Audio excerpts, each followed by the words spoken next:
الله أكبر الله أكبر لا إله إلا الله الله أكبر الله أكبر ولله عيد مبارك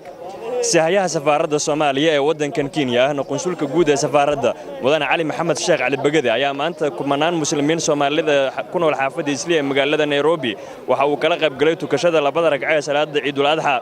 dadka oo iskugu hambalyeynay ciid wanaagsan iyo erayo ay iskugu hambalyeynayaan farxadda iyo damaashaadka ciidda ayaa waxa hadaladoodii kamid ah sida tan dhammaan ummadda Soomaaliyeed waxaan maanta ugu hambalyeynayaa maalinta farxadda ciidul adha waxaan maanta kula iidayaa magaalada Nairobi dadka reer Nairobi dhammaan ummadda Soomaaliyeed meel walba ay joogaan iyo caalamka islaamka waxaan leeyahay hambalyo kullu caam wa antum bi khayr dadka muslimiinta maartay dhamaantood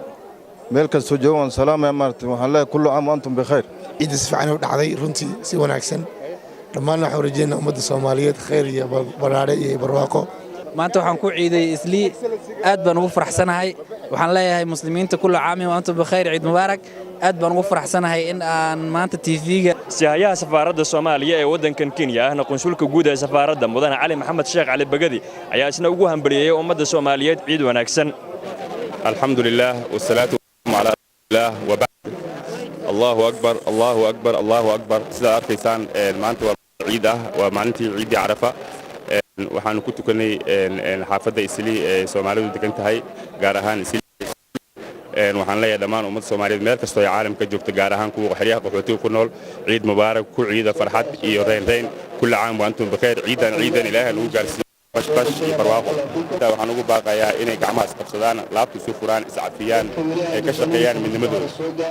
ciidda Carafa ayaa waxa ay kamid tahay ciidaha ay leeyihiin ummadda muslimiinta gaar ahaan Soomaalida waxaana ciidda Soonfureed iyo ciidda Carafa ay kamid yihiin labada ciidood oo ay ku faanaan ummadda muslimiinta iyadoo ay qayb ka tahay maalin kale oo aad ugu weyn ummadda muslimiinta oo ah maalinta Jumcaha ah Umar Cabdi Xasan Umar Caaqil SNTV Nairobi